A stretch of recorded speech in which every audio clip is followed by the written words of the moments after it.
The grumblers are saying that Moses didn't take them into a land flowing with milk and honey, that he took them out of a land flowing with milk and honey. The land flowing with milk and honey is the description of the promised land.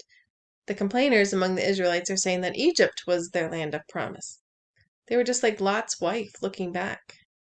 If she had been thinking of saving her physical life, she would have fled without looking back. That wasn't the life that held her attention at that moment.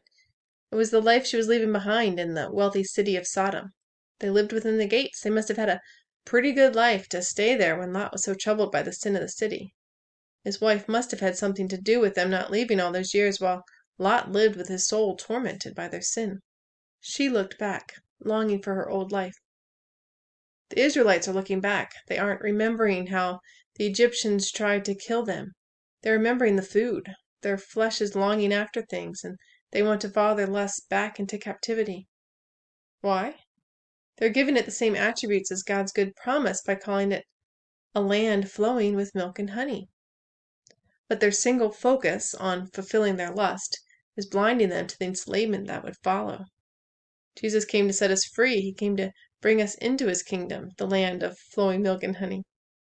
But when we look back with our flesh, with our senses, with our lusts, we are fooling ourselves into thinking we had it good before God came into our lives. Apart from Christ is only darkness and death. Anything beyond that is an illusion.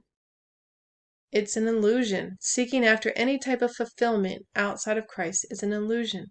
It's a temporary, fleeting moment of good feeling which can leave devastation in its wake. And it doesn't just have to be the big sins that this is referring to. Why do we love Hallmark, Christmas movies, romantic comedies? It's that feeling at the end of the movie. We feel cheated if there's no kiss at the end. We long for them to get together at the end because we love that feeling. Why? Because we're really longing after God's love. Why are people so into mindfulness, meditation? They feel the need for peace. What they're really longing after is God's peace. We grab at ways to try to get what God offers us freely and fully. We were created to need him. Trying to get our needs met through other people, or any of the thousands of ways people do it, is all a mirage. It will never do the trick. All God is and has to offer is all ours for the taking.